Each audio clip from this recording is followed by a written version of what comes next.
सोनल मान सिंह जी।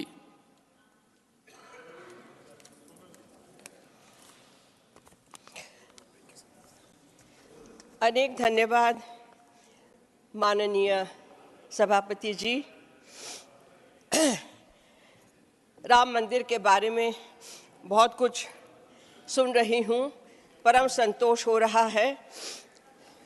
शुरुआत तो मैं अपने गौरवशाली यशस्वी प्रधानमंत्री श्री नरेंद्र मोदी जी को नमस्कार और धन्यवाद करते हुए मेरी बात आरंभ करती हूँ।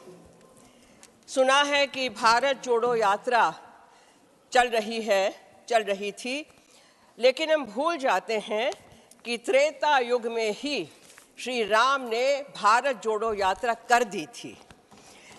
अब उसकी पुनरावृत्ति यदि हो रही है तो किस तरीके से हो रही है वो हम देख रहे हैं। लेकिन मेरा विषय सर ये है कि हमारे शास्त्रों में विधि विधान है कि किसी मंदिर में जो अर्चना पूजा होती है वो षोडशोपचार के तहत होती है। 16 उपचार उसमें होते हैं, जिसमें गीत, संगीत, नृत्य, वाद्य, शंख, पुष्प, गंध, सुगंध इत्यादि सम्मिलित होते हैं। 16 चीज़ें।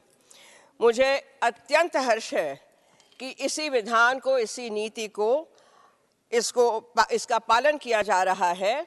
और अभी मंडल पूजा वहाँ चल रही है 45 दिन की, जिसमें आखिरी दिन 10 मार्च को मुझे नृत्य सेवा प्रस्तुत करने का सौभाग्य मिल रहा है।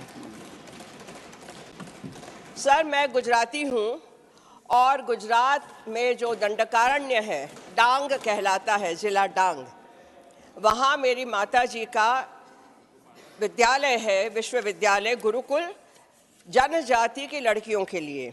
शबरी माता वहीं की हैं।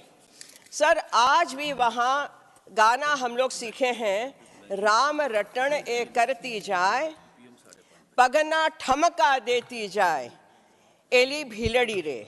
भील जाति की शबरी पैर के ठुमके देती हुई, नाचती गाती हुई, राम रटन करती हुई, खट्टे मीठे बेरों को चखती हुई, राम आवे उनकी राह देखती हुई।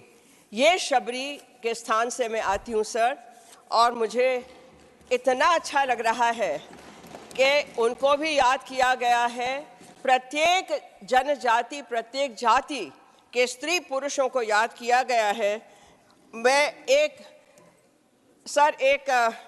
सुंदर कविता सुनाना चाहती हूँ कि जब प्राण प्रतिष्ठा के बाद ये बातें चली कि श्री राम लला ने आंखें खोली तो पलक भी झपकाई। अब मंद मंद स्मित वाले इस मुख के दर्शन करके तुलसीदास जी गोस्वामी जी की मुझे पंक्तियाँ याद आईं, जिनको हम अक्सर नृत्य में करते रहते हैं।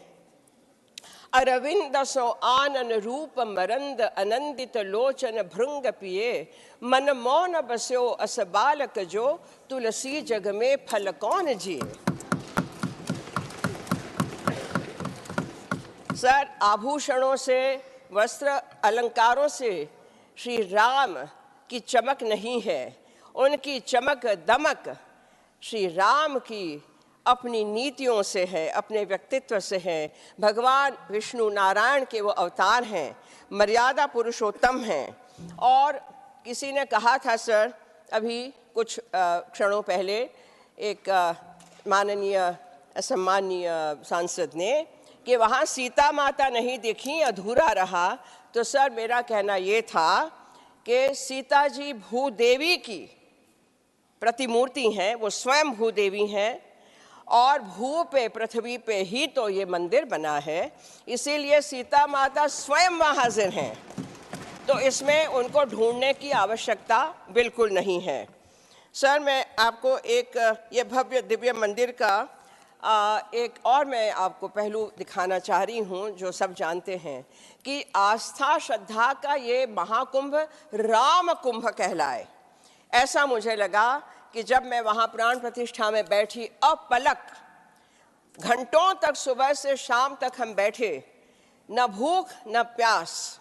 और जब देखा कि दक्षिण के कहाँ कहाँ के लोग मात्र एक ये परिधान, एक वस्त्र में परिधान करके नंगे पांव चले आ रहे हैं, कोई शीर्षासन करके चला आ रहा है, कोई साष्टांग दंडवत करके चला आ रहा है। तो एक ऐसी मुझे भावना हुई जिसको शब्दों में व्यक्त करना शायद मुश्किल है सर, लेकिन मैं तो आर्टिस्ट रही, यहाँ तो नृत्य कर नहीं सकती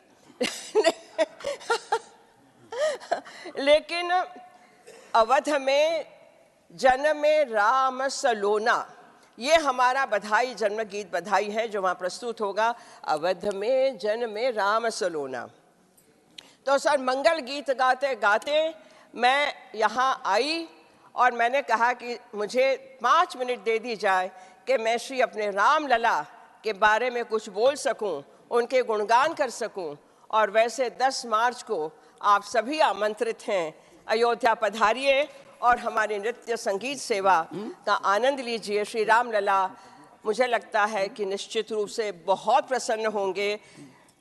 सरस भक्ति भगवान को पसंद है, नीरस भक्ति भगवान को कतई पसंद नहीं है। तो उसी रस की वृष्टि करते हुए सर मैं आपका धन्यवाद करती हूँ। फिर एक बार यशस्वी प्रधानमंत्री मोदी जी का आभार व्यक्त करती हूँ, उनको बहुत बहुत धन्यवाद देती हूँ। जय श्री राम।